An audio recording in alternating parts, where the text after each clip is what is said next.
Next H1B premium processing బెటరా, normal processing బెటరా?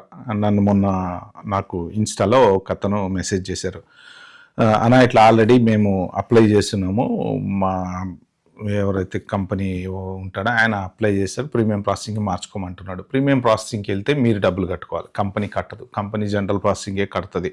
ఇక అన్లెస్ అంటిల్ వాళ్ళు మీ మంచి ఎంప్లాయీ కోసం నేను ఎంతనైతే $3,000 ఎంత ఉంటుంది కదా, నేను పెట్టుకుంటా, నాకేం ప్రాబ్లం లేదు అంటే కట్టచ్చు, నో ప్రాబ్లం. సో అది ఇక బిట్వీన్ యూ అండ్ కంపెనీ అనమాట.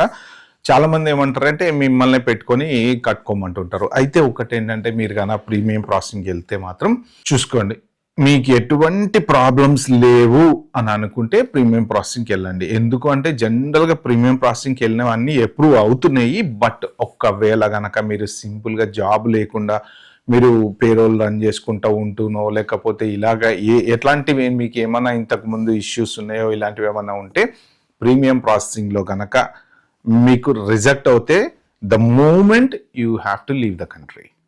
మీకు నార్మల్ వీసాలో ఏంటి అంటే మీకు 240 days టైం ఉంటుంది కాబట్టి 240 days లోపు మీది రాకపోతే 240 days తర్వాత obviously you have to leave the country. మళ్ళీ మీరు ఉన్నారు అంటే మీకు ఓవర్ స్టే అవుతుంది, మీకు ఖచ్చితంగా ప్రాబ్లం అవుతుంది.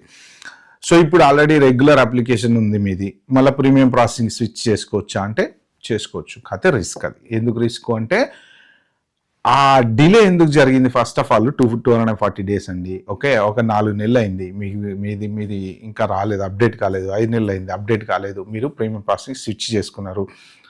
వాళ్ళు ఒక RFE పంపించి ఉండొచ్చో, లేకపోతే వాళ్ళు ఏమన్నా చెక్ చేస్తుండొచ్చో, బ్యాక్గ్రౌండ్ వెరిఫికేషన్ చేస్తుండొచ్చో, ఇంకోటి చేస్తుండొచ్చో. ప్రీమియం ప్రాసెసింగ్ స్విచ్ చేసుకోగానే మీ వీసా డినే అయింది, వెళ్ళిపోంటారా బాబు అంటే మీరు ప్యాక్ చేసుకొని బ్యాగ్స్ రెడీగా పెట్టుకొని ఉండాలన్నమాట. రిజెక్ట్ అవుతుందని గ్యారంటీ లేదు.